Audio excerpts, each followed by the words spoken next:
မင်္ဂလာပါ Fighter Fan တွေခင်ဗျာဒီနေ့ဗီဒီယိုမှာ Flyweight Star Joshua Van ရဲ့နောက်ထိုးမဲ့ပွဲဘယ်သူနဲ့ဖြစ်နိုင်လဲဆိုတာကို analysis လုပ်ကြည့်မယ် Official announcement မထွက်သေးပေမဲ့ဖြစ်နိုင်ခြေရှိတဲ့ opponent တွေကိုစဉ်းစားကြည့်မယ် Section Division Situation Flyweight Division မှာအပေါ်ဆုံး rank တွေထဲမှာ Top contender တွေအများကြီးရှိပါတယ်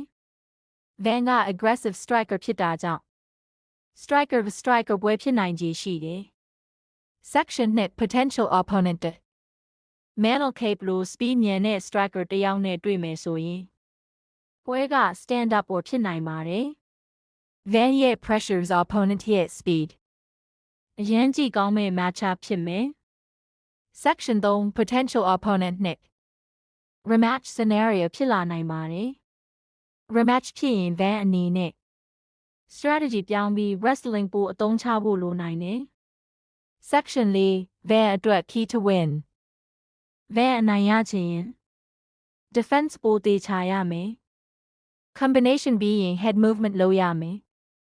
wrestling defense ကိုပိုတိုးတက်ရမယ်သူ့ရဲ့ pressure နဲ့ cardio ကအားသာချက်ပါ closing official fight announcement မထွက်သေးပေမဲ့fans အတွက်တော့ Van ရဲ့နောက်ပွဲကအရန်စိတ်လှုပ်ရှားဖို့ကောင်းပါတယ်